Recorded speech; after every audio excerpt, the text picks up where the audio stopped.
ইরানের সর্বোচ্চ নেতা আয়াতুল্লাহ আলী খামেনি নিহত হওয়ার পর মধ্যপ্রাচ্যে উত্তেজনা চরমে পৌঁছেছে। তার মৃত্যুর খবর নিশ্চিত করেছে তেহরানের রাষ্ট্রীয় গণমাধ্যম।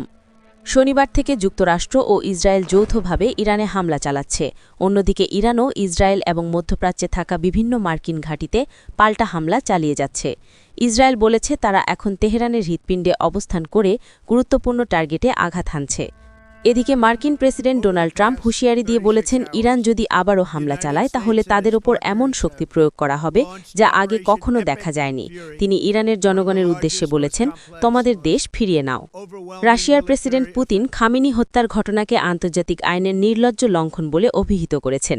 এখন পর্যন্ত যা জানা গেছে, শনিবারের প্রথম ধাপের হামলায় ইরানের বিপ্লবী গার্ডের শীর্ষ কমান্ডার জেনারেল মোহাম্মদ পাকপুর, প্রতিরক্ষামন্ত্রী আজিজ নাসিরজাদেহ সহ অন্তত ৪০ জন শীর্ষ সামরিক কর্মকর্তা নিহত হয়েছেন। খামেনির মৃত্যুর পর ইরানে অস্থায়ী নেতৃত্ব পরিষদ গঠন করা হয়েছে।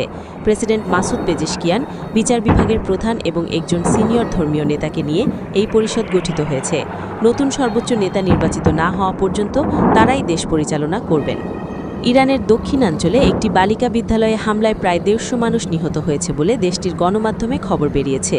এছাড়া শনিবারের হামলায় ইরানের ১৮টি প্রদেশে অন্তত ১৩৩ জন বেসামরিক নাগরিক নিহত এবং ২০০ জন আহত হয়েছে বলে মানবাধিকার সংস্থা জানিয়েছে।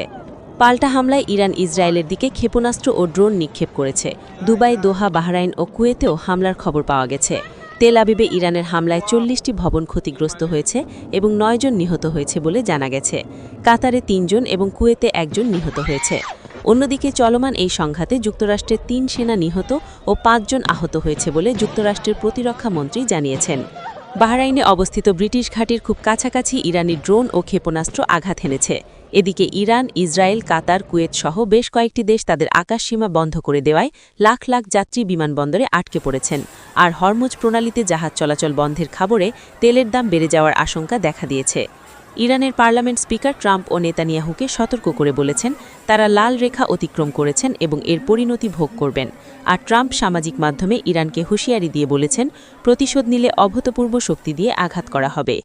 তেহরানের কেন্দ্রস্থলে হাজার হাজার মানুষ খামেনির মৃত্যুতে শোক জানিয়ে মিছিল করছেন। তারা আমেরিকা মুর্দাবাদ, ইসরায়েল মুর্দাবাদ স্লোগান দিচ্ছেন।